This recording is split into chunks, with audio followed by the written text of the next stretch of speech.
On va parler d'un sujet de très vive actualité et déjà très polémique. Un projet de loi vient d'être présenté en Conseil des ministres. Il sera bientôt lu au Sénat puis à l'Assemblée nationale, émanant du ministre chargé du logement.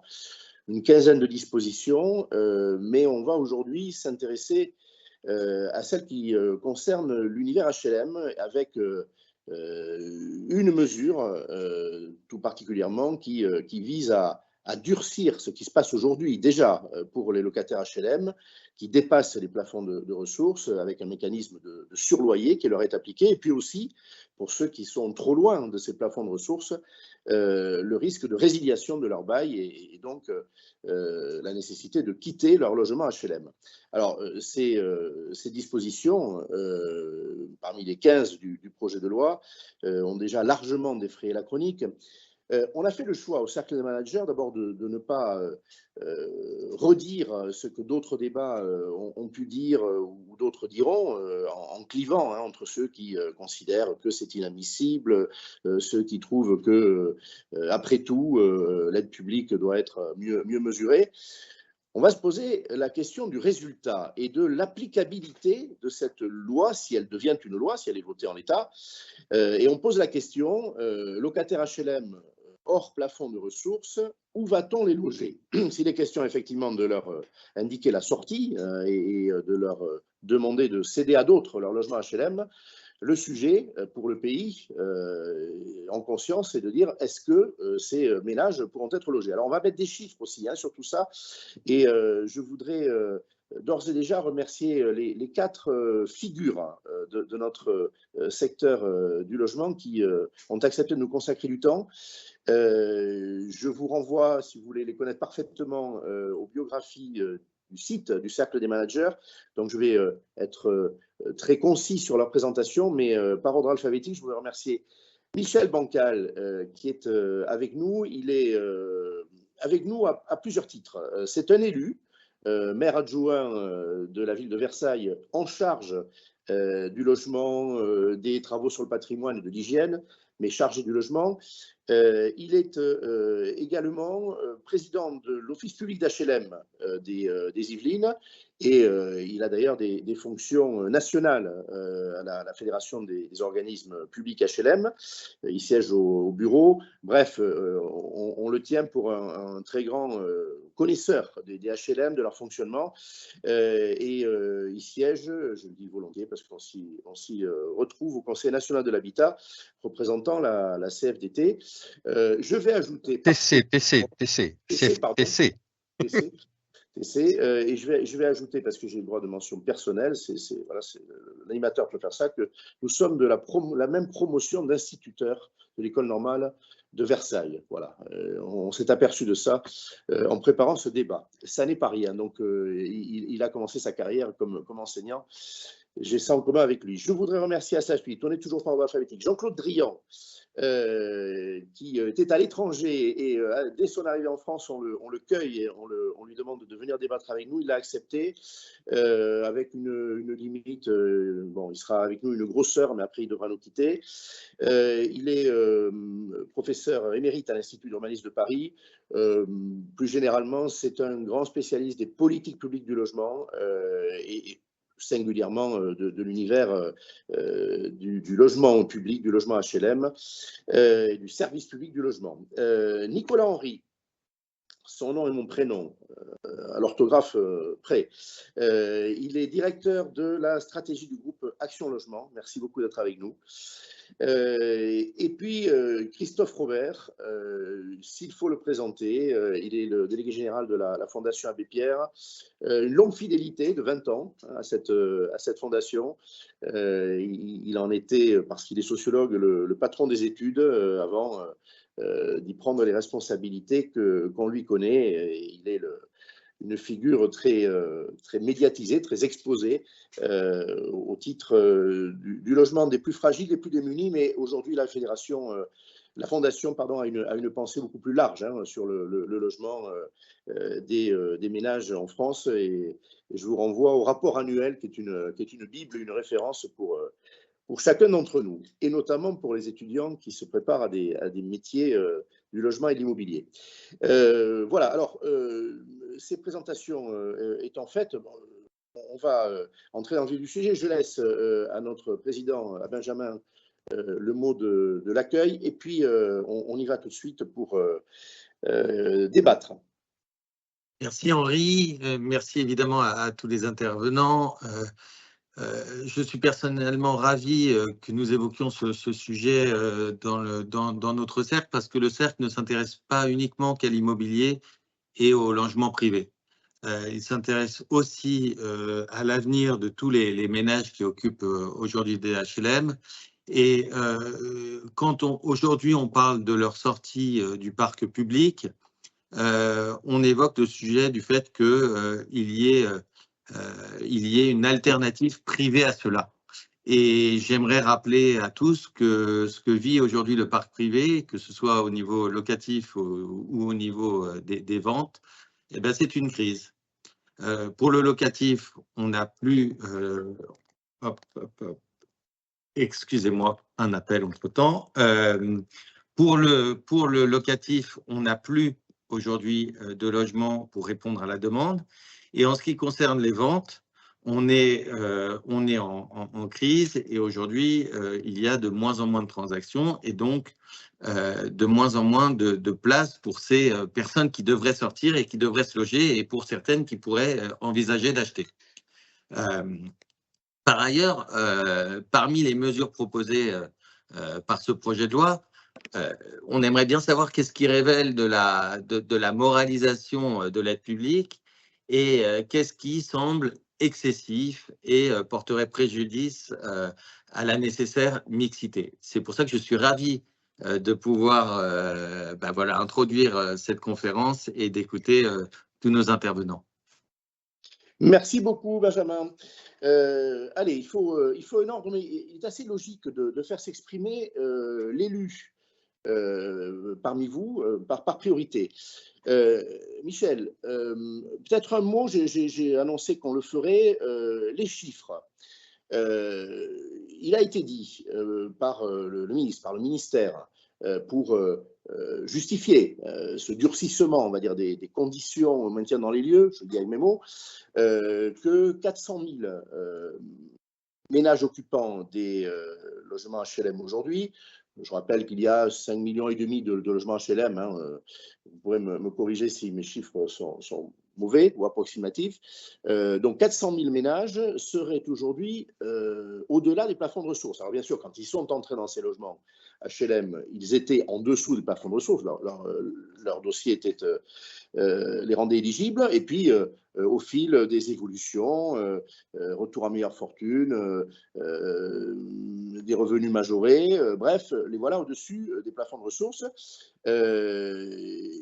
Parmi eux, aujourd'hui, une proportion paie des surloyers, ceux qui sont au-delà de 20% de ces plafonds. Ça, ce sont les règles du jeu actuelles. Et s'ils sont encore plus éloignés, c'est-à-dire 50% au-dessus des plafonds de ressources, on leur demande de bien vouloir quitter leur logement, leur bail peut être résilié. Situation actuelle, alors ces chiffres-là, est-ce que tu les valides?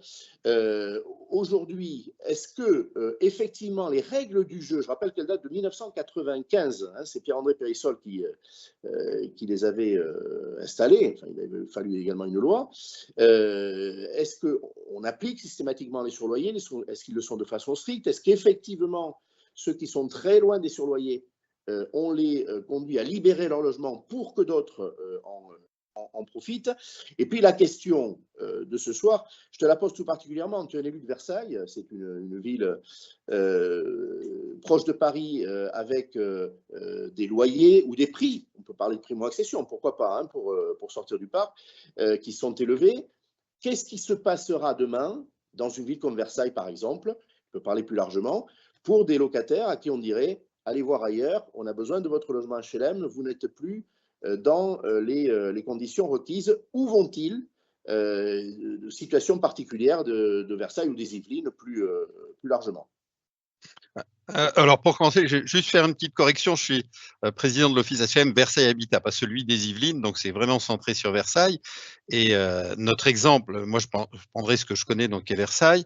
on est dans une zone très tendue avec des gens qui, par contre, sont dans un bon bassin d'emploi, ce qui fait qu'il y a une grosse difficulté à trouver du logement, mais on a un public peut-être un peu moins paupérisé qu'ailleurs, parce que on a la chance d'avoir un parc qui est à la fois dans un bon bassin d'emploi et avec un bon réseau de transport qui permettent pour les gens qui sont en capacité de retrouver un travail, d'en retrouver beaucoup plus facilement que certaines cités qui vont se retrouver au milieu des champs de patates en périphérie.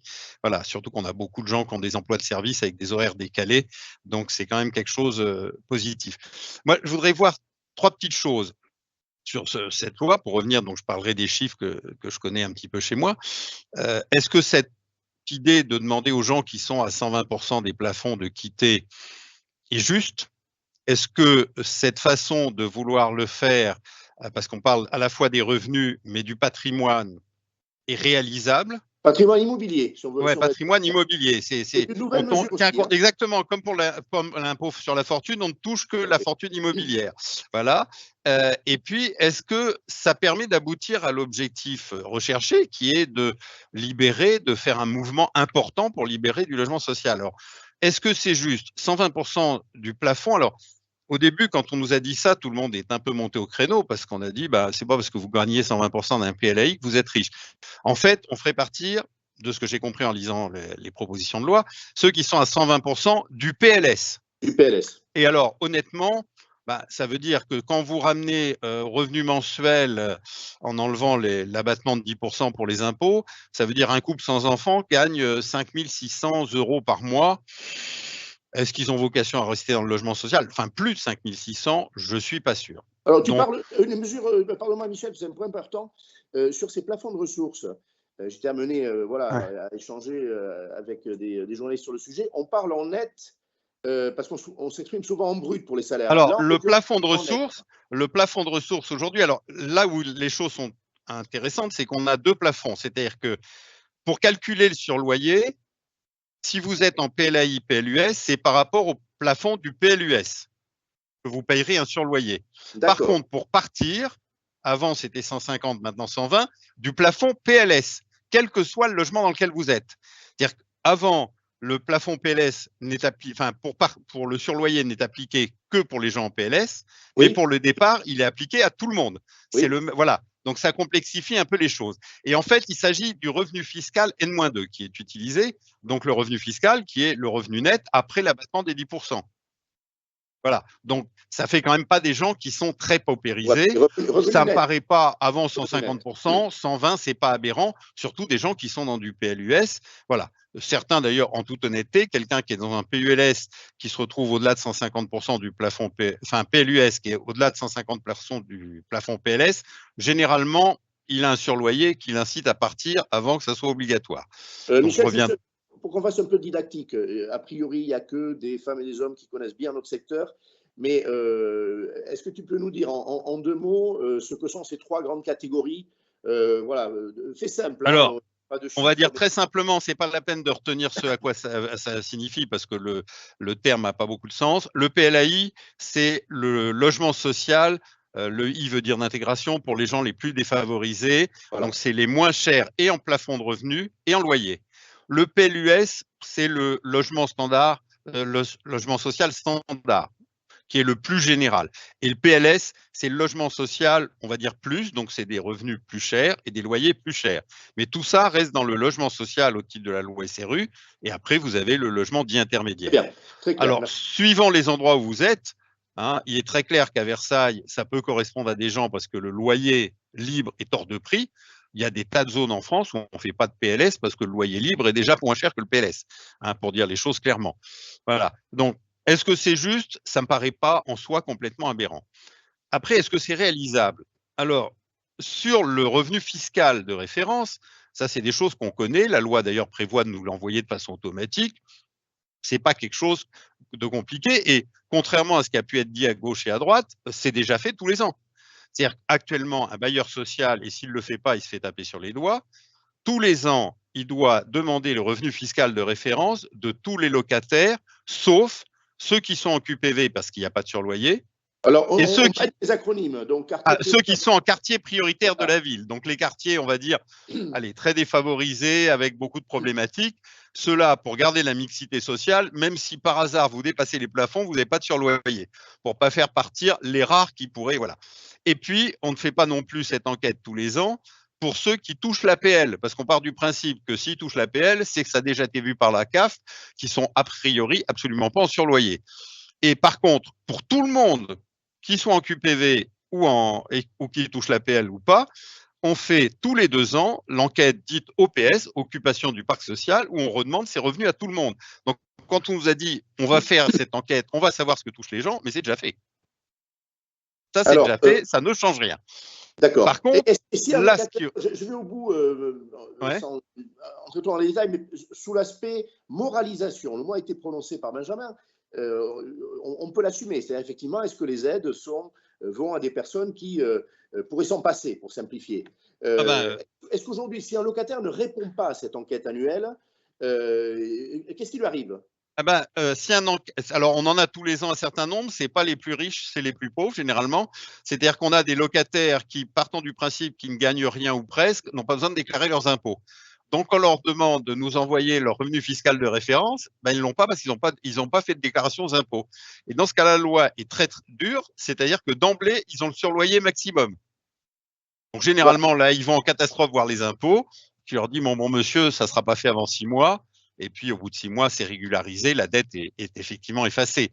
Mais non, c'est quelqu'un qui ne répond pas à d'emblée le surloyer maximum. Très bien, c'est très clair. Il n'y a pas de laxisme du tout dans le domaine. Après, je voudrais, sur la deuxième partie, qui est sur le patrimoine, revenir sur est-ce que c'est faisable. De ce que j'ai lu, on ferait partir du parc social les gens qui ont un bien immobilier qui leur permettrait, s'ils le mettaient en location, d'avoir des revenus leur permettant de se loger par eux-mêmes. Oui. Alors là, moi, en tant que bailleur social, je ne sais pas comment je fais. Déjà, je n'ai pas la liste du patrimoine immobilier de mes locataires. Si je l'avais, ils me disent j'ai un appartement à La Baule. Je dis La Baule parce que c'est des appartements qui peuvent. S'il a un appartement au fin fond de la Creuse, ça ne lui permettra pas de se loger en région parisienne. Là, il n'y a même pas besoin d'aller voir. Mais s'il a un appartement à La Baule, moi, je ne sais pas du tout combien ça rapporte. Je ne sais pas si son appartement, c'est un 2 pièces ou un 8 pièces, s'il est en bordure de mer ou au fin fond d'une zone, s'il est en bon état ou mauvais état. Comment j'évalue qu'il aura un montant de loyer qui lui permettrait de dégager de quoi se loger à Versailles? Alors, le projet de loi, ça permet au fur et à mesure de compléter l'information des participants. Le projet de loi prévoit un accès aux données fiscales par les organismes HLM pour savoir quel est le patrimoine immobilier de leurs locataires. C'est ça, hein? D'après ce que j'ai compris, oui, mais même sur la liste, les données fiscales, au mieux, vous avez ce qu'on appelle la valeur locative, et je pense que personne ici me contredira quand je dirais les valeurs locatives, elles ont pour une partie été fixées dans les années 70 et jamais remises à jour. La valeur locative n'a rien à voir avec la valeur du loyer. Moi, je le vois régulièrement parce qu'on a décidé il y a quelques années que les logements d'instit qui avant étaient mis gratuitement à disposition des instits sont loués soit à des professeurs des écoles, soit des professeurs des écoles, soit des salariés de la ville. Et comme il fallait une règle, ce qui avait été fixé, c'est qu'ils payent 80% de la valeur locative. Je m'aperçois que régulièrement, des beaux logements bien placés ont des valeurs locatives inférieures à des logements plus moches et plus petits et plus mal placés. La valeur locative, ça ne veut rien dire. Donc, comment on peut, avec ça, et la valeur locative, en plus, au-delà d'être dysfonctionnante d'un logement à l'autre, elle est très très loin de donner la valeur du loyer. Donc comment, avec ça, j'évaluerai que ça permet, et après, qui va me dire en plus qu'un 2 pièces à Versailles, si la personne peut louer à 1 000 €, elle peut se louer tout seul, si elle est à 950, non, ou à 850, non, ou 950, quelles sont les règles qui vont être données? Donc là, on est pour moi dans quelque chose de difficilement réalisable, ou alors ça va être une usine à gaz invraisemblable. On est bien sur la question de l'applicabilité, tu es tout à fait au cœur du sujet, mais même en amont, c'est-à-dire avant de les reloger, comment on va apprécier leur situation? dans le chat, on m'indique aussi qu'il peut y avoir des propriétaires de biens à l'étranger. Hein, alors voilà. ça, je vous cache pas qu'effectivement, ceux-là, on les verra jamais. Et sans rentrer dans la basse polémique, c'est le genre de mesure, si elle se généralise, qui peut amener certains à voter pour certains extrêmes. Quand ils savent que leur voisin de palier possède des biens à l'étranger, que lui il reste, et que comme lui, il a un bien en France, il va devoir partir. Ça met, voilà, ça peut créer des tensions, pas obligatoirement qui vont dans le bon sens. Voilà, sans rentrer dans les détails. Mais très Benjamin, clairement, on sait déjà aujourd'hui qu'on a des gens qui ont des revenus vraisemblablement à l'étranger. Il y en a très peu dans le parc social. Mais parfois, on a des échos indirects. On n'a aucun pouvoir de police qui nous permet de trancher.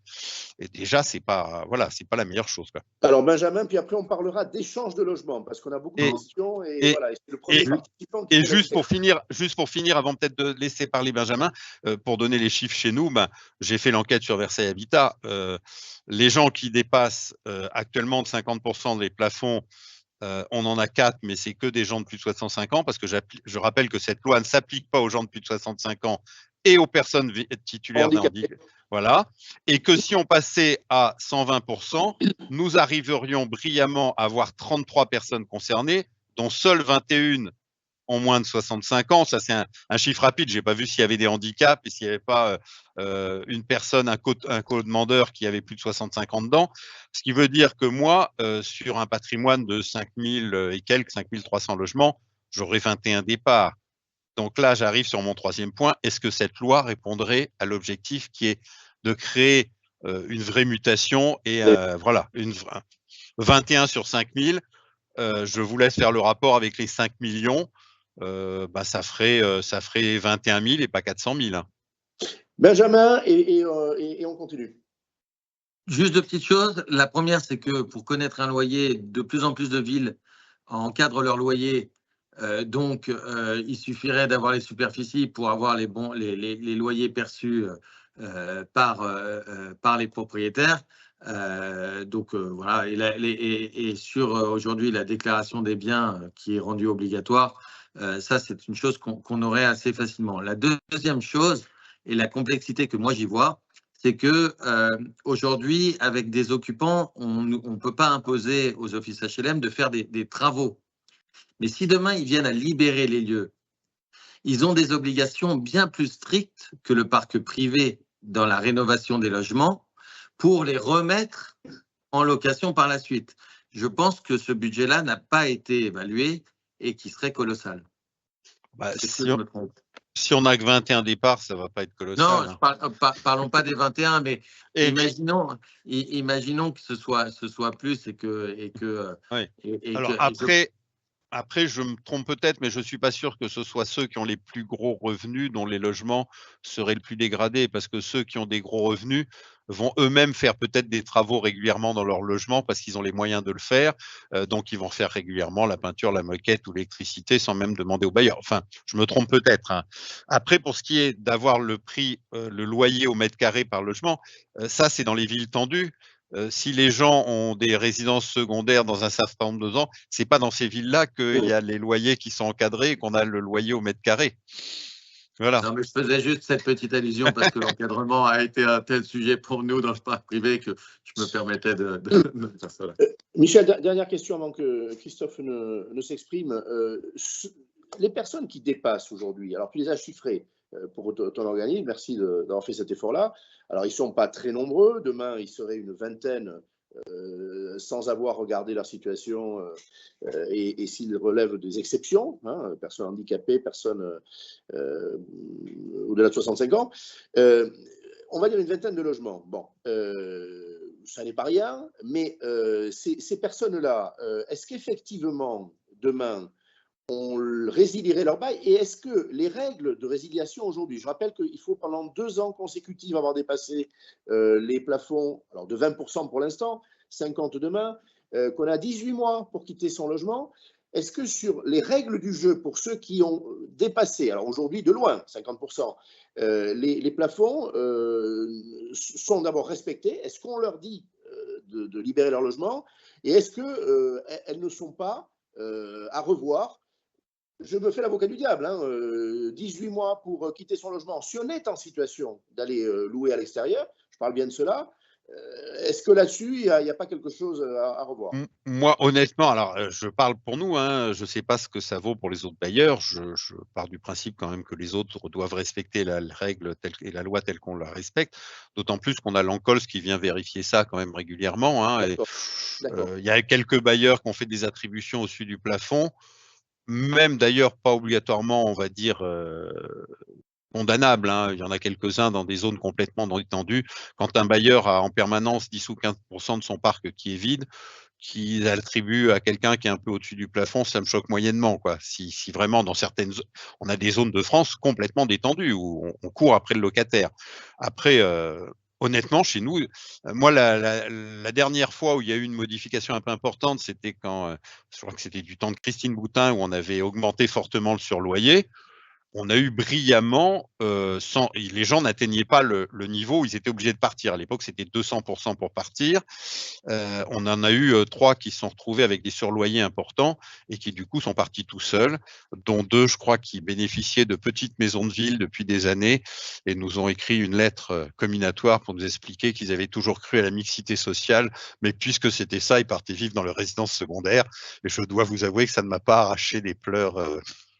Non. Et je rappelle que les surloyers au maximum, additionnés au loyer, ne doivent pas représenter plus de 30% en taux d'effort des revenus des ménages. Hein. C'est des choses qui ont été rabaissées du temps d'apparu. C'est-à-dire qu'avant, les surloyers étaient quand même beaucoup plus dissuasifs et je suis apparu à baisser ces surloyers pour les rendre un peu moins dissuasifs.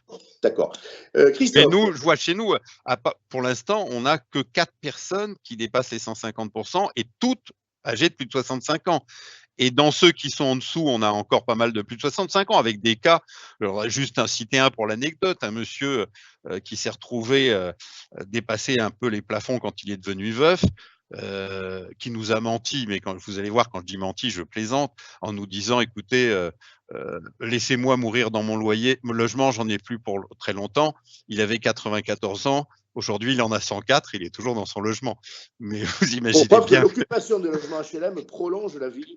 Et puis en plus, ce monsieur a beaucoup donné pour la France, puisqu'il a 104 ans, mais il a un placard de décoration comme peu en ont, qui rendrait jaloux beaucoup de généraux, et il est rien moins que Grand Croix de la Légion d'honneur, quand même. Bon. Une question, pardon, avant que Christophe il pourra aussi s'exprimer là-dessus, parce qu'il y a des interventions dans le chat sur ce sujet, les échanges de logements. Les échanges de logements. Alors, ce n'est pas dans le projet de loi, mais traitons le sujet aussi, parce qu'on entend que dans l'aspect moralisation, on dit, mais quelqu'un qui a un grand logement alors qu'il n'en a plus l'usage, les enfants sont partis, la personne est devenue veuf ou veuve, bon. Bref, comment ça fonctionne aujourd'hui? Est-ce que ça fonctionne ou pas? Je crois que les offices, les organismes franciliens, pour 35 ou 40 d'entre eux, se sont associés, ont créé une bourse d'échange. Qu'est-ce qu'il en est? Et ensuite, Christophe. Alors, la bourse d'échange elle-même, c'est quelque chose d'un peu complexe parce qu'il faut que tout le monde soit dedans. Et je vous garantis pas qu'on a quand même, moi j'en ai vu qu'une ou deux fois passer avec des choses qui sentaient pas bon du tout et qui nous laissaient penser que derrière il devait y avoir ou des pots de vin de quelqu'un qui échangeait son grand logement avant de partir en province à quelqu'un, voilà. Donc ça permettait à certains de doubler la file. Donc c'est pas toujours la bourse, c'est pas. Tandis que la règle, c'est que laquelle personne demande, on lui fait une proposition, ça passe en cale, c'est souvent plus clair. Et dans ce cas-là, pour les personnes, surtout d'un certain âge, qui ont des grands logements, j'ai envie de dire, le problème, c'est quand ils font la demande, parce qu'ils ne l'ont pas toujours faite. Hein. Nous, avec la Caléole, donc la partie occupation du logement, on doit voir tous les 3 ans et dire aux gens, mais vous êtes dans un grand, est-ce que vous voulez pas, voilà. Mais il y a des gens âgés qui n'ont pas fait la demande, même s'ils sont en étage. Et en fait, quand ils font la demande, c'est la tête qui parle. Et quand on leur fait une proposition, parce qu'on en a fait des tonnes qui n'ont pas abouti, c'est le cœur qui parle. C'est-à-dire que là, ça va être « Ah oui, mais mes petits-enfants, ils viennent me voir que 3 fois par an. Si je n'ai pas de chambre pour les loger, ils ne viendront plus. Donc, il faut que je garde un gros logement. Mes meubles, c'est toute ma vie. Qu'est-ce que je vais faire de mes meubles? Pour moi, c'est toute mon histoire. » Et sans parler de « Mais ma vie, maintenant, c'est mes voisins. J'ai eu dans une résidence pas très demandée, donc pas trop de problèmes pour retrouver… donc, c'était des personnes âgées au 4e sans ascenseur qui voulaient un rez-de-chaussée. Ils m'ont refusé tous les rez-de-chaussée que je leur ai proposés dans la résidence. Enfin, ils ont dû en refuser 2-3, jusqu'à ce que j'en trouve un dans la même cage d'escalier. Parce que changer de voisin, pour eux, c'était la panique. Donc, Alors, c'est pas si simple que ça à partir d'un certain âge. On parle de réalité humaine et pas seulement de chiffres et de parcs. Alors. Christophe, bon, très librement, la fondation que tu pilotes a réagi de manière très négative aux dispositions, à toutes les dispositions, aux 4 ou 5 qui concernent le logement, notamment l'intégration dans le quota SRU des logements intermédiaires. Alors là, on cible sur la question de l'occupation, de la remise en question avec d'autres critères du maintien dans les lieux, et puis où vont se loger ces ménages, tout particulièrement les plus fragiles. Ton regard sur cette situation et sur ce qu'a dit Michel, c'est-à-dire est-ce que ça va résoudre ne serait-ce qu'une petite partie du problème et du déficit de logements sociaux en France? Bonsoir à toutes et à tous, merci pour l'invitation. Un propos peut-être un peu général par rapport à la question posée par Henri. D'abord, la colère, c'est qu'on sortait de 6 mois de travail de CNR avec tous les acteurs du logement, que j'avais co-animé avec Véronique Bédaille, la directrice générale de Nexity, dans une logique de concertation, de réflexion collective sur les différents segments, les liens entre les segments de logement en matière de production, en matière de locatif social, à une période où c'était dit par votre président, où on a une baisse considérable de la construction globale, de la construction de logements sociaux, qu'on a une hausse des coûts du logement extrêmement importante pour des raisons qui peuvent être extérieures à des décisions politiques, mais pour d'autres qui sont liées à des décisions politiques. Je fais par exemple référence à la ponction sur les HLM de 1,3 milliard € par an, qui pénalise quand même durement la capacité des acteurs du logement social à produire, à rénover, à apporter des services aux locataires, et que là on voit un projet de loi comme ça qui arrive, sans véritable concertation, alors elle a lieu en ce moment, mais quand même, qui arrive, et puis qui lui ne tient pas compte, ce projet de loi, de la diversité des réalités, des segments, des liens qu'il peut y avoir dans les mobilités résidentielles, entre le parc social, entre le parc locatif privé, qui ne répond pas aux difficultés d'accession sociale à la propriété, notamment des ménages modestes, qu'on en a vu s'aggraver au fil des années. Donc, avant même de rentrer dans les considérations techniques, pertinentes ou pas, des articles de ce projet de loi, il y a une question d'ensemble à un moment où la situation du logement du pays est très très difficile. Et nous retrouver à devoir sur des plateaux discuter le bout de gras sur un petit sujet qui va amener 4 logements ici, 20 logements là, ça nous a quand même mis quelque part assez en colère effectivement. Mais il faut bien travailler sur les sujets qui nous sont proposés par le législateur et qui vont arriver mi-juin au Sénat. Alors à propos de ça, au fond, notre inquiétude majeure concerne principalement la mise en cause ou l'affaiblissement, on va utiliser un bon terme, de la loi SRU, qui n'était pas demandée par les acteurs, y compris par l'AMF, l'Association des maires de France n'était pas forcément favorable, qui a plutôt montré son efficacité, qui est déjà dotée de possibilités d'exonération, d'attention. Nous, on siège à la Commission nationale SRU, les préfets peuvent faire remonter une commune qui ne fonctionne pas, bref, qui nous est apparu comme une prime aux mauvais élèves. Après avoir vu 24 ans des maires faire des efforts, parfois avec des héritages pas faciles, de maires antérieurs qui n'avaient pas produit, parfois en mettant des moyens importants pour essayer, comme Versailles d'ailleurs, de répondre aux exigences de la loi SRU et aux besoins de nos concitoyens, des plus pauvres aux modestes, en passant par les classes moyennes inférieures. Un peu de colère aussi parce qu'en voulant intégrer les logements intermédiaires dans le décompte de la loi SRU, il y a un peu trop pris sur la marchandise par rapport aux cibles. On dit les classes moyennes, mais ça a été dit par Michel Bancal. De quoi parle-t-on quand on dit PLAI plus PLS? Eh bien, on parle potentiellement au regard des ressources des ménages en France aujourd'hui à peu près les 3/4 de la population. Donc le logement intermédiaire s'adresse à ceux qui ont des ressources au-dessus.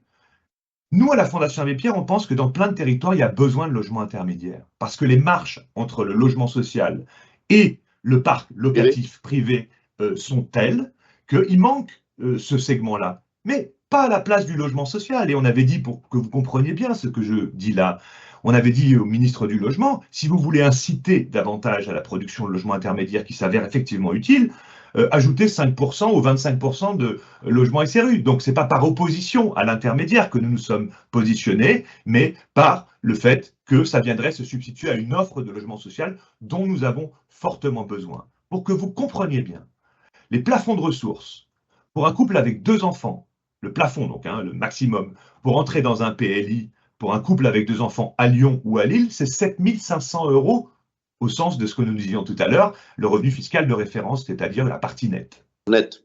Ça n'est pas rien. Donc quand on dit les classes moyennes qui n'ont jamais eu d'aide, qui sont toujours les derniers servis, etc. Non, non. Là, on s'adresse bien à un couple de ménage cadre supérieur qui peut rencontrer des difficultés à se loger dans certains territoires. Nous en avons pleinement conscience, mais ne confondons pas les cibles. Concernant les mesures… Des dispositifs de défiscalisation, lorsqu'ils existaient, enfin ils existent jusqu'à la fin de cette année, on parle de loyer intermédiaire, c'est-à-dire le marché moins 20% en gros. Hein. Complètement. Et, voilà, hein, c'est ça. Et on tout à fait. Ressources pour le Pinel, notamment comme il y en avait pour tous les dispositifs par le passé. Et la question qui est posée, c'est pas est-ce qu'il y a besoin d'intermédiaires? Nous répondons que oui, dans un certain nombre de territoires, mais c'est est-ce que c'est du même ordre que la réponse du logement aidé que constitue le logement social dont nous venons de parler. Vous voyez, il y a une espèce de paradoxe dans cette loi. J'insiste sur ce point. On dit on va, et je vais y revenir, être un petit peu plus dur pour faire susciter la mobilité dans le logement social. Pourquoi pas? Pourquoi pas? Mais le logement intermédiaire, par exemple, ne fait pas l'objet, lui, de surloyer. Il n'est pas contrôlé en demandant aux personnes de les quitter si les ressources sont doublées en l'espace de 10 ans. Vous voyez ce que je veux dire?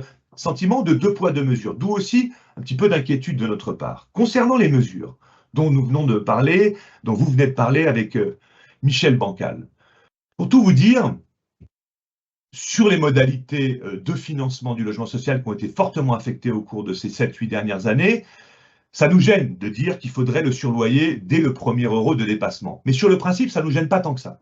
C'est-à-dire que comme c'est proportionnel, bon voilà, c'est pas extrêmement grave d'intégrer un surloyer dès le premier euro de dépassement, considérant que quand c'est proportionnel, tout le monde y contribue. Ce qui me dérange le plus, c'est que ça se fait à un moment où, donc on va donner un peu plus de ressources par ce biais-là aux bailleurs sociaux, c'est quand même une des intentions du projet de loi, c'est de donner plus de moyens, mais ça se fait à un moment où on a beaucoup ponctionné les bailleurs sociaux. Donc c'est ça qui nous dérange, parce qu'en fait c'est la solidarité à l'intérieur même du parc de logement social, et on fait reposer l'effort sur les locataires. Mais quelque chose qui n'a pas encore été évoqué dans le projet de loi qui nous inquiète beaucoup plus, c'est la faculté désormais qui va être donnée aux bailleurs sociaux sur les loyers les plus bas du logement social, par exemple ceux qui ont été construits dans les 50, 60, 70, qui sont aujourd'hui les loyers les plus bas, 4 € du mètre carré par exemple, de pouvoir, au moment d'une rotation, donc d'une mobilité dans ce logement social, les mettre au niveau du logement social neuf.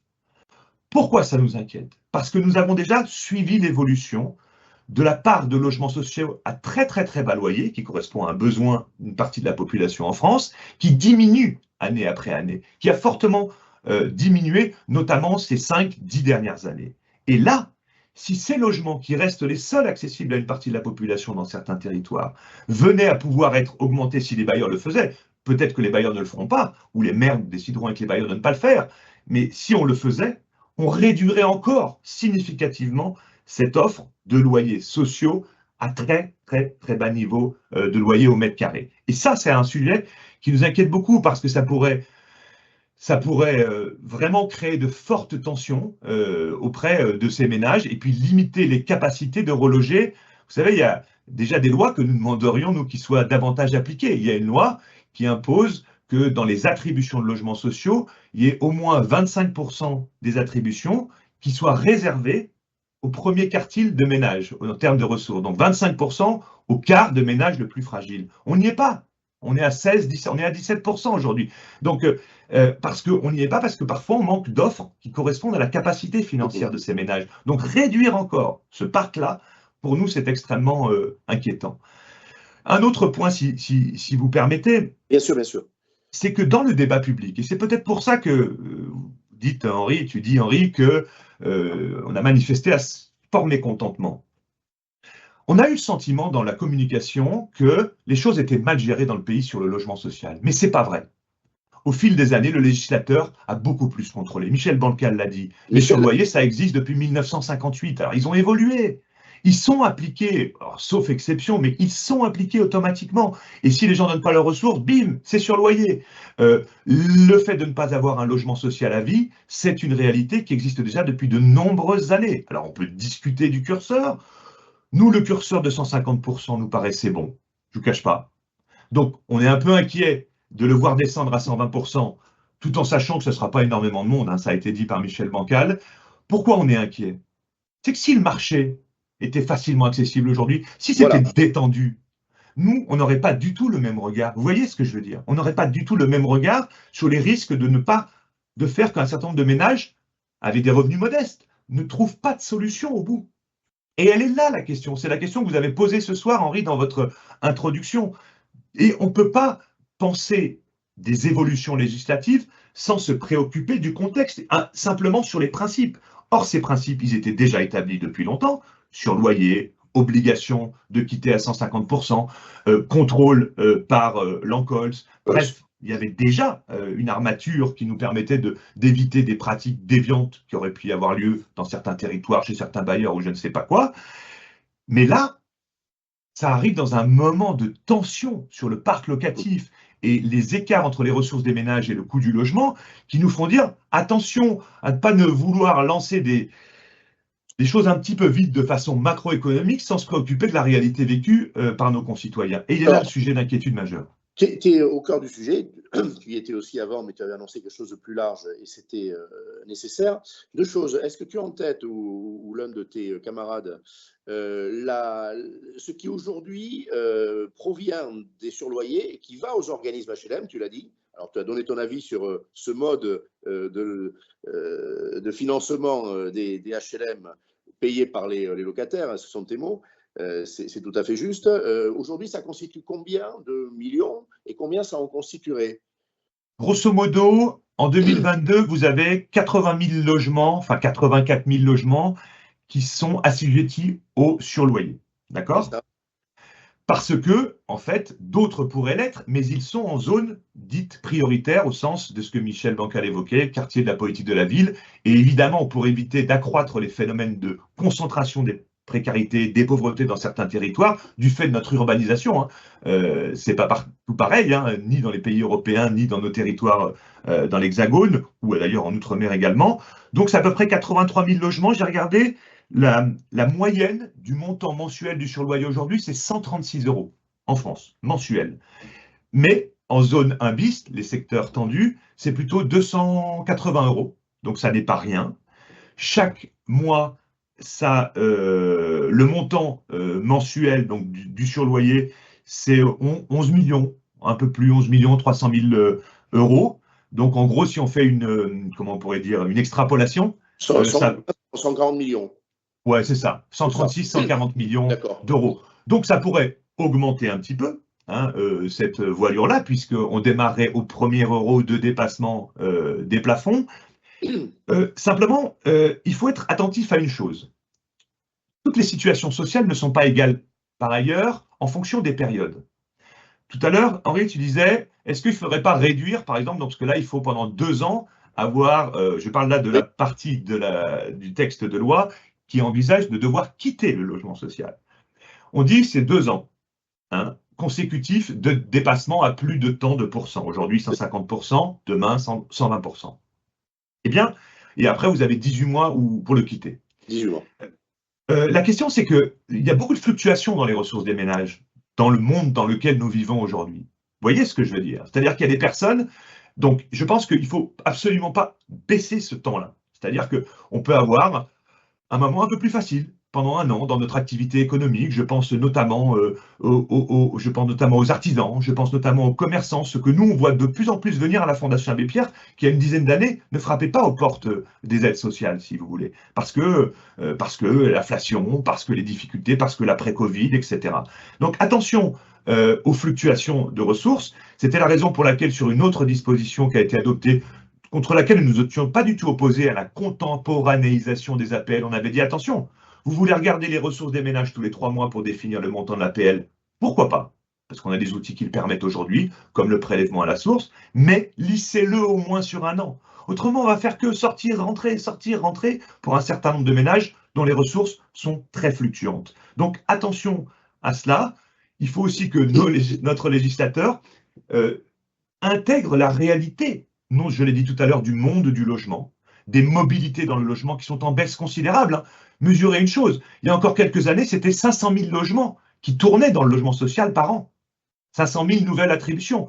Aujourd'hui, on est à 430 000, justement parce que les ménages n'arrivent pas à en sortir vers l'accession à la propriété, vers le locatif privé. Eh bien, soyons attentifs à ces réalités du parc de logement, des mobilités freinées aujourd'hui, qui empêchent le plein emploi, qui nuisent à la mobilité professionnelle, mais soyons aussi attentifs à la réalité des ressources dans un monde qui a fortement évolué. On n'est plus en CDI pour 40 ans dans la même boîte.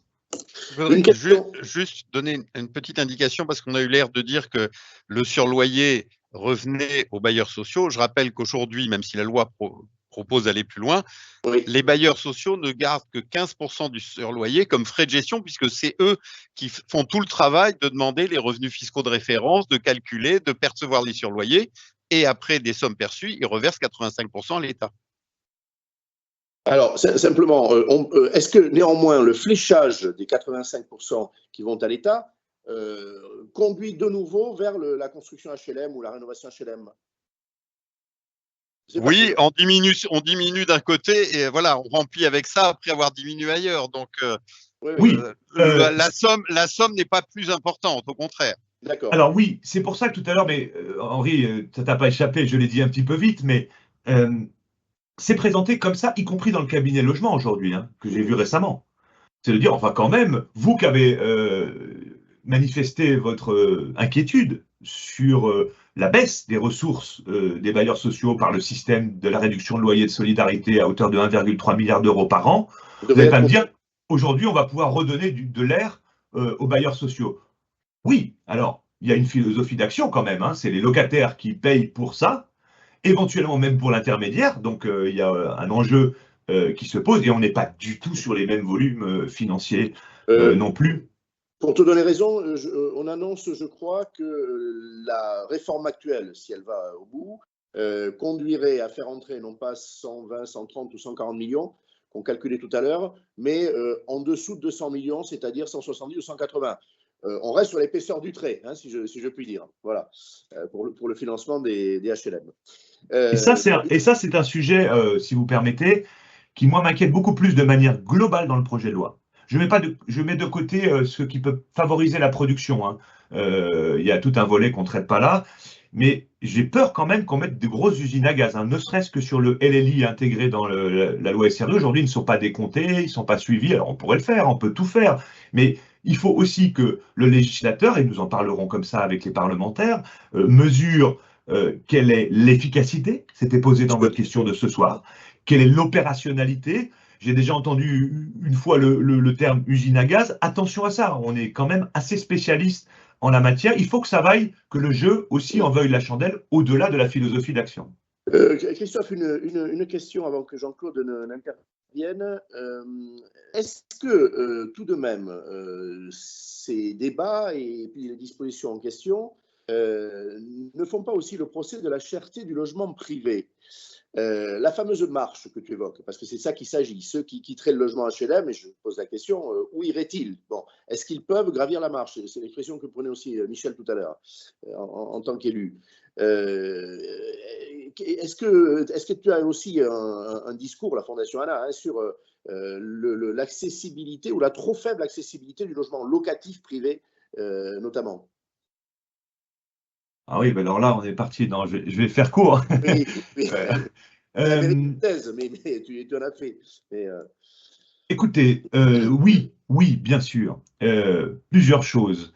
En fait, nous étions favorables à la Fondation Abbé Pierre et nous l'étions, je pense, les acteurs du logement dans le CNR Logement, à véritablement pouvoir booster la production via des leviers financiers, fiscaux ou autres, encourager l'investissement dans le logement avec, effectivement, de notre point de vue, un certain nombre de contreparties sociales, comme c'était d'ailleurs le cas du Pinel, ou comme ça a été le cas à un moment en fonction des outils qui ont pu être développés, pour pouvoir relancer la production dans le pays. Je pense qu'on va dans le mur si on ne fait pas ça. On est déjà dans le mur. Mesurons la baisse de production dans le pays que nous vivons depuis 8 ans. Et je ne vais prendre que celle qui concerne le logement social. 125 000 logements sociaux financés en 2016, 82 000 en 2023, et on nous annonce à la Caisse des dépôts… Cette année, semble-t-il, 60 ou 65 000 cette année. Et on nous annonce à la Caisse des dépôts un rythme de 65, 66, 68, mais même pour les 10 ans à venir, si on reste sur le modèle économique tel que nous connaissons aujourd'hui. Donc, oui, 1000 fois oui, et nous avions dit, nous, je dis bien, les acteurs du CNR, qu'il fallait jouer sur tous les leviers à la fois. Favoriser l'accession sociale à la propriété, favoriser l'investissement privé avec un certain nombre de contreparties sociales, écologiques, redonner de l'air aux bailleurs sociaux, peut-être pas le 1,3 milliard, on avait bien compris que ce n'était pas possible, mais quand même en fixant des objectifs aux bailleurs sociaux territorialisés, avec des niveaux de loyer parmi peut-être le PLAI et le plus pour limiter le PLS, et c'est pas ce qu'on est en train de faire. Et après, il y avait tout un registre d'actions que nous pourrions développer, mais on pourra en discuter autour de cet espace que vous avez créé, qui me paraît intéressant, autour de l'encadrement du foncier. C'était une des grandes mesures auxquelles adhérait l'ensemble des acteurs. Alors après, il fallait regarder dans le détail ce que ça voulait dire, mais enfin, en tout cas, se préoccuper de ce que l'on fait du foncier disponible, public ou pas public, des investissements de la nation, et à quoi ça doit servir, le logement étant tellement important. Sur l'encadrement des loyers, nous, on pense que dans les secteurs tendus, ça se justifie parce qu'il est mesuré. C'est vraiment faire baisser les loyers les plus hauts. Hein, les loyers les plus hauts. Aujourd'hui, moi, je reviens de l'île de la Réunion, même avec le préfet, les acteurs du logement, les élus, ils demandent à pouvoir rentrer dans l'expérimentation alors que le dispositif législatif ne le permet plus. Parce que c'est au moins une erreur, au moins de pouvoir faire que ceux qui s'entendent localement, les maires, les acteurs économiques, et il y avait les acteurs économiques autour de la table, et le préfet pour le faire parce qu'ils sont débordés par les demandes de logements non satisfaites, eh bien qu'on puisse trouver un moyen de trouver un équilibre qui ne pénalise pas trop les marchés économiques, immobiliers, mais néanmoins répondent à nos concitoyens. Alors, merci beaucoup de cette réponse. Je dis aussi, hein, par honnêteté, que les tiroirs qui sont ouverts par le projet de loi comportent la question du foncier. Alors, avec la proposition d'un droit de préemption pour les municipalités, c'est pas forcément la meilleure manière, mais en tout cas, il y aura un débat à l'Assemblée et au Sénat sur ces sujets. Hein, le projet de loi le provoque. Jean-Claude, merci de ta patience, mais voilà, il y a un ordre et Nicolas est encore plus patient. Aujourd'hui, quelles conséquences prévois-tu de ce durcissement prévu par le projet de loi? Est-ce que la loi, effectivement, sera applicable? À quelles conditions? Est-ce qu'il est imaginable qu'elle ne le soit pas? Et puis, à la question de la mixité. Alors, ça a été suggéré, évoqué, y compris par Michel comme élu. Est-ce qu'on n'est pas en train de la malmener? Et c'est vrai que dans l'inconscient collectif, on entend, ah mais oui, mais c'est vrai, ceux qui ont des moyens importants, qu'est-ce qu'ils font là? Le logement HLM est fait pour les pauvres, les plus fragiles, et on a parlé de classe intermédiaire, c'est pas ça la définition. Voilà, donc ton regard sur le logement HLM qu'on se prépare à construire, à organiser avec cette réforme, est-ce qu'on peut mettre en péril des équilibres qui aujourd'hui fonctionnent peut-être plutôt bien? Bonsoir, merci de me donner la parole, même si énormément de choses ont déjà été dites. Je ne l'ai pas dit tout à l'heure, tu es aussi membre du CNH comme personnalité qualifiée. Oui, voilà. Oui. Et j'ai voté contre le projet de loi. Je fais partie de ceux qui ont voté contre. Mais ça n'est pas très original. Non, ça n'est pas très original, nous sommes bien d'accord, voilà. mais pas particulièrement pour le volet dont on parle aujourd'hui. Voilà, parce que moi, à vrai dire, il ne me scandalise pas, même si de fait, et pourquoi il ne me scandalise pas, c'est parce qu'il ne va pas être très efficace.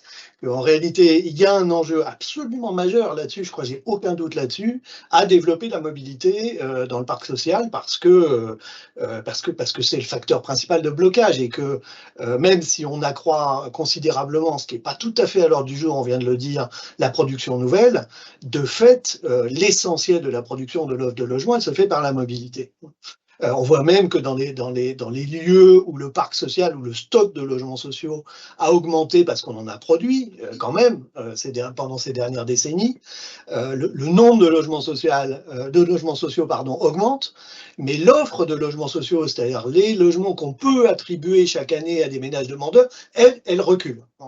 Donc, et elle recule malgré le fait que depuis la loi Boutin en 2009, accentuée par la loi Elan en 2018, ont déjà commencé à mettre en cause le droit au maintien dans les lieux. C'est-à-dire que le projet de loi tel qu'il est aujourd'hui, il accentue encore, il modifie un peu le curseur sur des dispositions qui existent déjà. En gros, le fait de passer de 150% à 120%, etc. Michel Bancal a très bien dit, je pense que du point de vue de l'efficacité, si on prend chacune des deux mesures sur la question de ne pas renouveler le bail des ménages qui auront plus de 120% du revenu, du plafond de revenu du PLS, c'est une infime. Tu dis ne pas renouveler, il s'agit de résilier en fait. Oui, de résilier, pardon, je cherchais le mot et je ne le trouvais pas. Donc de résilier le bail, puisque de toute façon, il ne se renouvelle pas, le bail du logement social, il se renouvelle automatiquement dans son principe de base. Donc la question du renouvellement, effectivement, ne se pose pas. Donc de résilier le bail de ces ménages-là, d'abord, j'ai regardé très attentivement l'étude d'impact. Sur ce sujet-là, il n'y a pas de chiffres. L'étude d'impact ne mentionne pas combien il y a au niveau national de ménages, et encore moins dans les zones tendues qui sont visées, qu'il y a de ménages susceptibles d'être concernés. Bon, 120%, par ailleurs, j'ai regardé un peu par rapport à la répartition des revenus, par exemple, si on prend l'Île-de-France, parce que c'est elle qui va être la plus concernée. Si on prend la répartition des revenus dans la métropole du Grand Paris, 120% du PLS, on touche à peu près le 8e décile du stock de ménage. On est de toute façon très haut et on est à une hauteur qui ne concerne qu'une part très minoritaire de locataires. D'autant que ça, l'étude d'impact le dit, si on regarde la mise en œuvre du surloyer, c'est l'autre volet, le volet surloyer, ça concerne principalement des ménages âgés en fin de parcours résidentiel en Île-de-France. Donc, de fait, ceux-là ne seront pas concernés. Donc, voilà, je dirais que de ce point de vue-là, on est vraiment à la marge. Quant au supplément de loyer de solidarité, est-ce qu'il est véritablement dissuasif? C'est quand même la question. Est-ce que la mise en œuvre du SLS génère des mobilités de départ? Le nom du surloyer, je le précise, on ne parle pas de quelque chose de différent, c'est le nom du surloyer. Oui, pardon. Supplément de loyer de solidarité, c'est son nom officiel. Voilà, tu as raison. Est-ce qu'il génère des départs? Oui, il génère un certain nombre de départs qui sont plutôt des départs de dépit que des départs motivés par la question économique, parce que Christophe disait 280 € en moyenne. Admettons que la surface moyenne des logements sociaux soit de 50 mètres carrés, ça ferait 6 € par mètre carré. C'est-à-dire qu'on est très loin de rejoindre les loyers de marché. Quand on est en Île-de-France. Donc, de fait, le caractère véritablement dissuasif, il se pose pas, il n'est pas vraiment significatif. Alors, qu'est-ce qu'on risque? La question essentielle quand même, c'est celle de, si on veut amener et accroître la mobilité de sortie du logement social, c'est offrir des possibilités de sortie attractives, qui ne soient pas un déclassement, parce qu'on peut craindre quand même que, disons, le bas du panier de ces 120% à Paris intramuros, par exemple, il va avoir du mal à se loger dans les mêmes conditions de localisation, de qualité de logement, de surface, etc. S'il reste à Paris intramuros, il faudra probablement qu'il s'en aille. Bon. Donc il y a un risque là de déclassement d'une partie des ménages, faible, mais quand même. Et puis par ailleurs, quand même, sur la question de l'efficacité, c'est un one-shot. C'est-à-dire qu'une fois que tous ces ménages qui sont là depuis longtemps dans le logement social et dont les revenus se sont améliorés ou qui bénéficient de rentes de situation, on est un peu quand même là dans les idées reçues qui traînent sur le logement social, qu'on remet sur le tapis en pensant qu'avec ces idées reçues, on va provoquer un choc. C'est comme le choc de l'offre. Pour moi, c'est un peu le même type d'argumentaire. De fait, la question, c'est quelle possibilité de sortie, et donc c'est toute la question du logement abordable. Et cette question-là, à ce stade dans le projet de loi, elle n'est pas traitée et potentiellement, elle concerne à la fois le neuf, le stock, le locatif, l'accession à la propriété. Enfin, Christophe le disait, l'ensemble des moyens d'action pour produire du logement abordable dans l'ensemble du parc. C'est ça la question. C'est le titre du projet de loi, donc c'est l'intention affichée du gouvernement. Ça viendra aussi dans les débats. C'est-à-dire, effectivement, très bien, on peut pousser dehors. On est au cœur de notre question des ménages occupants HLM. Où vont-ils aller? Où est l'offre qui leur convient? Mais oui, et ça prend du temps. C'est-à-dire que ça ne se fait pas. Si on dit demain, à partir du 1er janvier 2025, les ménages qui auront des revenus supérieurs à 120% du plafond du PLS verront leur bail résilier au bout de 18 mois, il faudra que l'offre soit là dans 18 mois. Et encore une fois, c'est un one-shot, donc dans 2 ans, la question ne se posera plus puisqu'ils seront déjà tous en résiliation. Voilà. Oui, bon, mais du coup, pour moi, ça génère quand même une autre inquiétude, qui est celle des débats que va susciter la loi, et notamment au Parlement. C'est-à-dire que, on peut avoir 2 discours autour de cette probable inefficacité des mesures. On peut dire elles vont être inefficaces parce que c'est pas ça le problème. C'est ce que je disais, parce que le problème, il est dans l'offre de logement abordable. Mais il y a aussi un risque qui n'a pas été évoqué jusqu'à présent, c'est qu'au contraire, on durcisse les dispositifs. Pourquoi pas abaisser les plafonds de ressources, après tout? Puisqu'on parle toujours de 120%, mais 120% de quoi? Pourquoi pas dire 100%? Pourquoi pas, voilà, et pourquoi pas accentuer, accroître le montant des surloyers en changeant les barèmes. Donc je suis en train de proposer des solutions que je ne voudrais surtout pas qu'on mette en œuvre. Et qui seraient réglementaires, qui ne seraient pas législatives. Qui seraient pour une part réglementaire, pour d'autres législatives. C'est-à-dire c'est passer de 120% à 100%, ça c'est législatif. Effectivement, le barème de calcul du supplément de loyer, lui, il est réglementaire.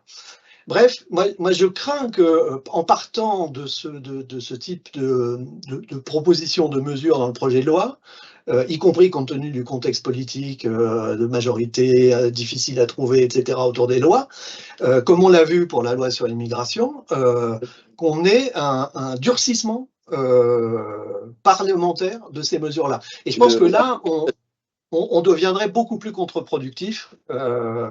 Voilà. Jean-Claude, avant que Nicolas ne s'exprime, un mot sur la mixité. Quelle importance a-t-elle? Encore une fois, dans l'inconscient collectif, on se dit logement HLM, c'est bien pour la partie basse de la classe moyenne.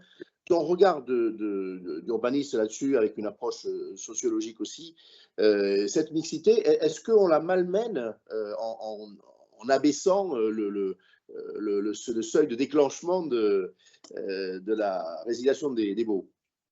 Cette mixité dans le logement social, ça fait quand même un moment qu'elle est malmenée en quelque sorte, notamment dans les quartiers populaires, où de fait une partie de ces réglementations ne s'appliqueront pas, les quartiers prioritaires de la politique de la ville, etc.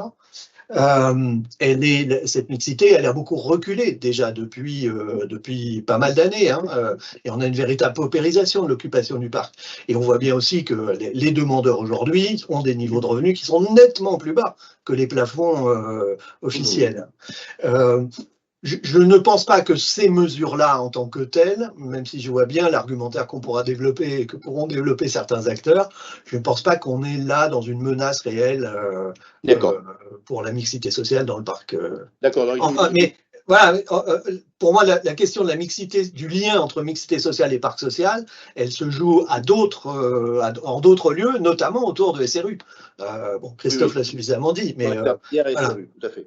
Donc, pour le reste, c'est vrai que les chiffres que Michel donnait, notamment à l'échelle de Versailles Habitat, témoignent que on ne malmènerait pas la mixité, c'est pas le risque.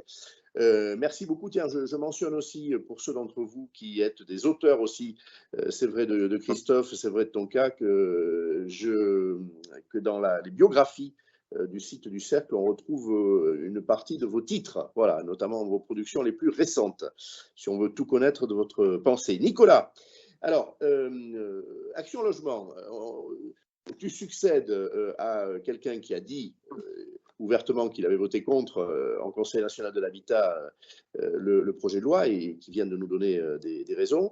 Action Logement, je peux bien le dire, a marqué un avis favorable. Bon, est-ce que ça veut dire que toutes les dispositions conviennent à Action Logement? Ce n'est peut-être pas le cas. Et là, aujourd'hui, on va cibler sur celle qui concerne le logement HLM et précisément la question du maintien dans les lieux. Ton regard là-dessus, Action Logement, ça te permet de nous rappeler d'ailleurs ce qu'est ce groupe qui intervient dans l'univers HLM, dans le logement intermédiaire aussi. Quelle solution il apporte à la question de la marche à gravir, est-ce qu'il y a une contribution d'Action Logement à cette offre qu'on cherche, qu'évoquait Jean-Claude. Voilà. Et puis alors après, on pourra parler aussi de moyens que vous utilisez pour rendre le parc locatif privé plus accessible. Je pense à la garantie Visale. Il y avait une demande d'Emmanuel Macron de sa généralisation, pour ainsi dire, en tout cas de son élargissement. Est-ce que vous avez des moyens de rendre le parc locatif privé plus accessible pour que la marche ne soit pas trop difficile à gravir? Merci Henri. Effectivement, on a donné dans l'originalité, manifestement, en votant pour, puisque on était assez peu, au terme de ce CNH, assez difficile à voter pour le projet de loi. Donc c'est un vote pour dans un équilibre global. Il y a effectivement des mesures et j'ai le sentiment que beaucoup de personnes ou d'institutions qui ont voté contre le projet de loi, davantage que son équilibre ou son économie générale, avaient tous une raison, peut-être un totem ou un tabou dans le projet de loi qui ont causé un vote défavorable, au-delà d'une économie générale. Nous avons voté pour différentes raisons. Déjà parce que le projet de loi nous semblait stimuler le parcours résidentiel, une notion qui nous est chère. Peut-être pourrions-nous le stimuler davantage. Je partage peut-être le manque de mesures concernant le financement du secteur et l'apport de solutions nouvelles sur le modèle économique des bailleurs, des opérations de logement abordables, au-delà du logement social, puisque même les opérations de logement intermédiaire, là où on devrait les construire, aujourd'hui sont finalement dans un équilibre précaire à moyen long terme, qui crée un effort et appelle un effort de la part des bailleurs. Je salue donc les mesures dans le projet de loi relatives aux marges nouvelles qui sont données aux bailleurs, même si là aussi elles peuvent sembler insuffisantes, mais au-delà de commenter l'insuffisance, on va aussi regarder les avancées et se dire que ce qui est pris n'est plus à prendre et finalement voter pour sans attendre le grand soir.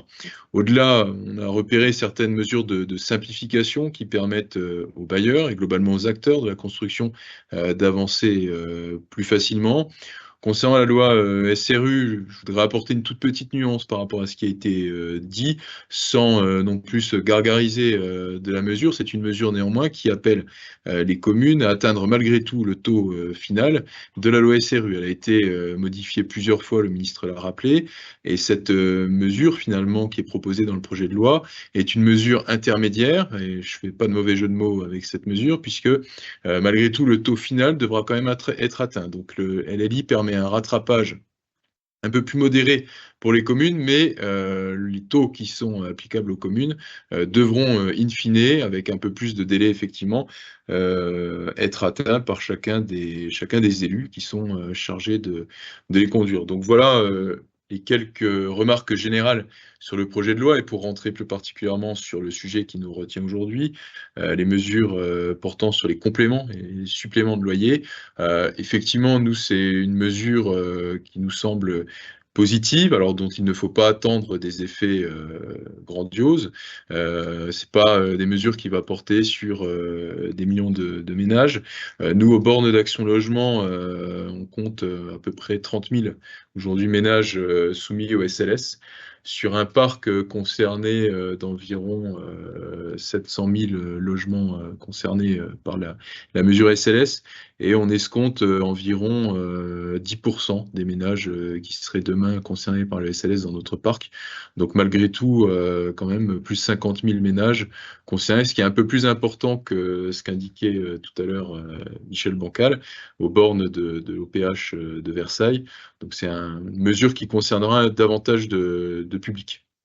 C'est une mesure qui, effectivement, pose des questions nouvelles, mais aussi s'inscrit dans une continuité, puisque les bornes étaient un peu plus élevées auparavant. Aujourd'hui, il y a un déclenchement immédiat, les outils le permettent. J'entends les difficultés potentielles dans la mise en œuvre de cette mesure nouvelle, avec effectivement les allers-retours en termes de revenus. Le revenu est conçu comme ascensionnel dans cette logique. Peut-être effectivement les mesures, enfin les revenus sont plus heurtés. Les mesures des salariés, voilà, tout le monde n'a pas un profil de carrière en mode fonction publique avec une augmentation du revenu sur la carrière. Et effectivement, ça peut poser des questions de court terme pour certains ménages, et j'espère que le débat parlementaire ou le pouvoir réglementaire trouvera effectivement des accommodements pour ne pas sortir, rentrer des publics du dispositif, et au final du logement social, avec une perte de chance d'y revenir. Alors vous m'avez... Oui, Henri. Juste une question que j'intercale. C'est sur loyer, ça a été évoqué tout à l'heure. Avec ce besoin de recréer de la mobilité, on a bien compris qu'elle s'était réduite. Hein. Christophe a donné des chiffres parlants, 500 000, 430 000 aujourd'hui, mouvement dans le parc. Est-ce qu'ils sont dissuasifs, et est-ce qu'ils donnent envie effectivement d'aller voir ailleurs? Pas seulement ceux qui vont dépasser de 20%, mais même en dessous. Est-ce qu'ils sont bien conçus? Leurs principes ne semblent pas discutés entre vous, ni même dans l'opinion, mais est-ce que leur niveau crée effectivement du mouvement? La formule de calcul est somme toute à la fois complexe, mais néanmoins assez logique. Elle peut être assez élevée, hein. Si je me souviens bien, en zone Abyss, elle peut monter à quasiment 900 €, si je me souviens bien, pour les catégories de revenus les plus élevées, qui sont au seuil en fait de la perte du droit au maintien dans les lieux, même du droit au maintien dans le parc d'ailleurs. Donc ça peut être assez dissuasif. Après là, on considère quand même un cas assez particulier dans une zone très tendue avec des revenus très élevés. Donc effectivement, ils peuvent être dissuasifs. Dans tous les cas de figure, ça dépend aussi du différentiel entre le marché du parc privé et le parc social, qui peut s'écarter assez faiblement dans certaines parties du territoire, où un des intervenants le disait, on est plutôt en recherche, et c'est pas forcément le cas exactement du parc d'Action Logement, mais on a aussi des cas des résidences, on est en recherche de locataires. Concernant les zones les plus tendues, là pour le coup c'est quand même assez dissuasif et assez efficace, hein, avec les niveaux qui sont imputables. D'accord. Voilà. Je t'ai interrompu, je te laisse. Tu m'as interrogé, Henri, sur ce qu'était le groupe Action Logement, et ça me permettra d'introduire sur les solutions qu'on peut développer pour produire du logement abordable. Donc le groupe Action Logement se distingue en deux grandes branches, la partie servicielle, financeur, du logement abordable et du logement des salariés, puisque de grandes catégories de publics sont adressées par Action Logement, les personnes morales, les bailleurs sociaux principalement et les acteurs du logement abordable en général, mais également les personnes physiques qui sont les salariés principalement. Nous finançons également des politiques publiques avec le soutien et la demande amicale de l'État, notamment l'effort de renouvellement urbain dans les QPV, les quartiers prioritaires de la ville, et le programme Action Cœur de Ville. Par ailleurs, nous avons un métier de producteur de logements sociaux et de gestion de logements sociaux et abordables qui sont réalisés par notre branche immobilière avec toutes les filiales, les 50 filiales de Action Logement Immobilier, à la tête une structure faîtière, Action Logement Group, à laquelle j'appartiens, et dirigée par Nadia Bouillet, notre directrice générale, sous la présence de Bruno Arcadipan. Ces différentes casquettes nous permettent d'avoir une vision assez globale du logement, avec la volonté de développer du logement abordable. Gestion paritaire, hein, on rappellera. Effectivement, avec les partenaires sociaux, au nombre de 7, qui dirigent autour du président la structure Action Logement, avec une vice-présidence d'une organisation syndicale, à côté du président qui relève des organisations patronales. Cette vision et ces différents métiers nous permettent d'avoir une vision 360 du logement, avec différentes relations, différentes casquettes, et d'apporter différentes solutions, notamment celle déjà d'accélérer la production. Groupe Action Logement depuis plusieurs années, avec plus de 40 000 logements financés, 45 000 l'année dernière, sociaux et abordables, s'inscrit durablement comme un producteur dynamique de logements sociaux, avec un effort sur le parc qui est quand même assez important, 45 000 logements sur 1,1 million de logements détenus. Vous ferez assez vite le calcul, qui est de l'ordre de 4%. C'est un taux de développement qui est quand même particulièrement intéressant, et avec les réhabilitations qui vont par ailleurs, et je crois que Benjamin tout à l'heure a parlé effectivement des risques à faire sortir des personnes et à accélérer les charges pour les bailleurs. Ces montants sont effectivement provisionnés dans les modèles économiques du logement abordable pour pouvoir effectivement prendre en charge éventuellement le départ, qui ne sera pas massif, on l'aura compris, de personnes concernées par les mesures sur le SLS. On a d'autres solutions au-delà d'accélérer la production de logements abordables. On a le développement de la vente HLM avec un opérateur, l'ONV, qui s'adresse à l'intégralité des bailleurs sociaux pour pouvoir accélérer la vente HLM, qui intervient un peu comme une foncière qui rachète des logements HLM pour ensuite les céder progressivement, et qui permet de stimuler la production des différents bailleurs. Est-ce que ça marche? Parce que, effectivement, voilà, tu es en train d'énumérer des vraies solutions, hein, mais est-ce qu'il y a une massification? C'est certainement pas le mot, mais est-ce qu'il y a des vrais mouvements de primo-accession à la propriété de locataires HLM qui franchissent le pas?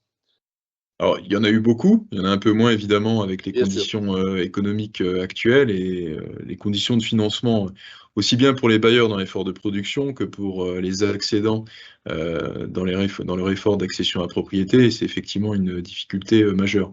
Après, l'avantage de l'ONV, c'est qu'il peut garder les logements en gestion, désensibiliser le bailleur et lui apporter directement des ressources pour produire, et effectivement déstocker entre guillemets plus progressivement vis-à-vis des accédants les logements. Après, dans ce moment qui est le nôtre, avec des difficultés sur le financement et des publics qui ne sont pas, on va dire, des accédants du marché privé, ils sont d'autant plus sensibles aux mesures sur les taux de financement et la difficulté à se financer. Donc effectivement, aujourd'hui, on a un petit ralentissement de la vente HLM, on le voit aussi dans nos filiales, puisque nos filiales vendent en direct aux occupants ou vendent à d'autres bailleurs sociaux. Au-delà de l'ONV, on rencontre ces difficultés. On a également la solution du BRS avec le bail réel solidaire, qui est une solution de démembrement, entre guillemets, entre le bâti et la construction, qui permet, voilà, avec certaines collectivités sur certains territoires, de pouvoir tasser le prix du foncier et de rendre propriétaire, d'une certaine façon, de droits immobiliers des accédants qui n'auraient pas pu se loger sous un autre format, sous un autre mode sur la même commune. Et effectivement, nous produisons un effort particulier sur le logement intermédiaire, dont je rappelle qu'il est occupé aujourd'hui par une cible qui relève aussi des plafonds PLS. L'IGF, l'Inspection Générale des Finances, dans un rapport il y a quelques années, l'avait bien démontré, la cible du logement intermédiaire n'est pas forcément celle des plafonds du logement intermédiaire, et le public qui se loge effectivement dans le logement intermédiaire est davantage un public PLS+, voire PLS parfois, qu'un public aux revenus trop élevés. Donc sur le logement intermédiaire, on a 5 filiales en particulier qui s'appellent INLI, qui produisent et qui ont pour mission principale de produire du logement intermédiaire. Nous sollicitons également les bailleurs sociaux pour en produire, avec les seuils de détention qui sont ceux actuels, pas plus de 10% de logements intermédiaires. Il est proposé l'augmentation, hein, c'est ça. Il est proposé l'augmentation, exactement, à 20%, qui permet aussi de créer de la mixité in situ et de permettre davantage de production de logements sociaux. Donc c'est pour ça que moi je suis toujours soucieux à ne pas opposer l'un à l'autre. Je pense qu'ils sont fortement complémentaires et que les modèles s'inscrivent. Christophe Robert très clairement disait qu'il oui, j'ai bien compris. Simplement que les 20 ou les 20% SRU soient majorés de 5 points de 5% pour qu'on ajoute du logement intermédiaire. Voilà, bon, oui, j'ai bien compris la proposition. Hein. C'était effectivement une demande ou une possibilité qui aurait pu nous satisfaire, hein, si elle avait été émise de la sorte dans le projet de loi. Oui, donc nous, on est tout aussi désireux de produire du logement intermédiaire que du logement social, qui est aussi, et premièrement, le cœur de métier de nos 45 ESH. On a certes 5 filiales INI, mais on a aussi 45 filiales ESH, et fondamentalement, on a plus d'1 million de logements sociaux en France, donc largement devant, effectivement, nos logements intermédiaires. Donc voilà les solutions qu'on peut imaginer. Après, au-delà de... J'ai évoqué une autre solution, alors qui n'est pas directe, ce n'est pas de la production, Visal. Est-ce qu'aujourd'hui, avec la cible qui est celle de cette garantie, hein, qui n'embrasse pas toute la population, est-ce que déjà ça permet un meilleur accès au parc locatif privé?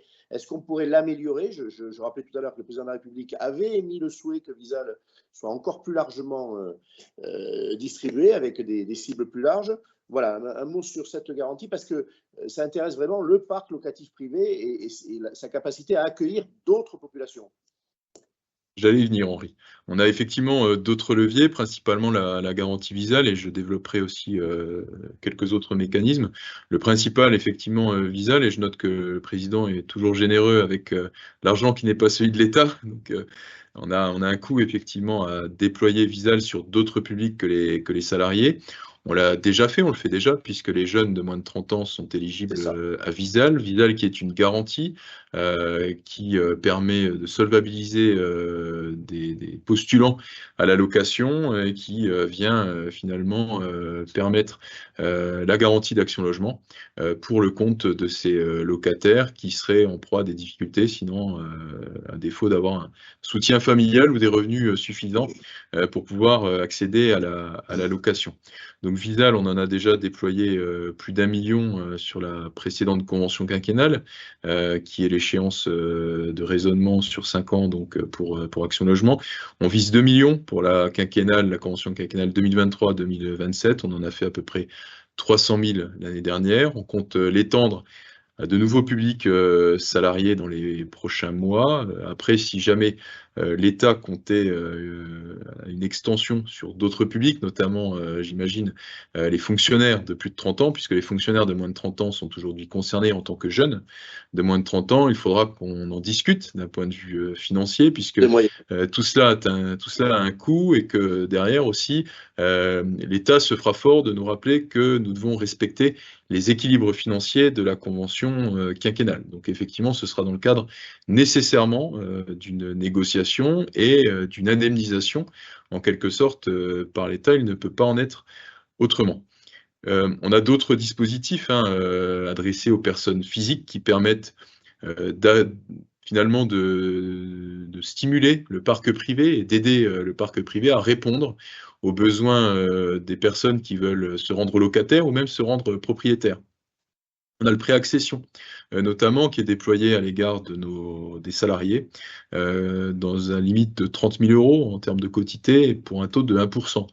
Donc, qui a fait l'objet d'une dépense assez élevée l'année dernière, puisqu'on en a déployé pour à peu près 600 millions d'euros.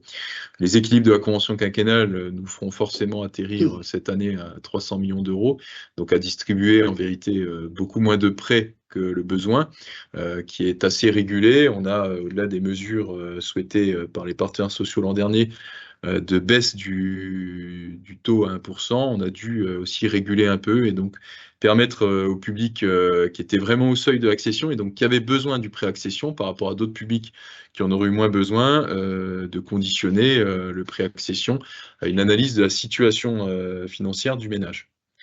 On a également innové avec le dispositif Louer pour l'emploi qui permet de stimuler l'offre de parcs privés qui serait sous-jacente et d'apporter finalement par des petites mesures, notamment la rénovation du logement, le paiement des frais d'agence, d'apporter par ces quelques aides des propriétaires privés pour remettre sur le marché des logements qui auraient été vacants ou à d'autres destinations à l'égard des salariés des entreprises et permettre de détendre un peu la pression qui s'abat sur le logement abordable, social en particulier, et intermédiaire également. Donc voilà les mesures qui portent sur le parc privé, sur directement les salariés.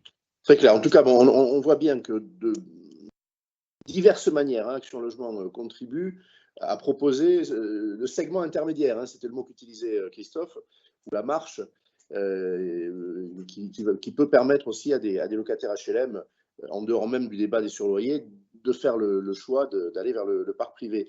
Une question, alors comme moi je ne vois plus en fait les débatteurs, je suis privé de ça depuis quelques minutes, une question à Christophe.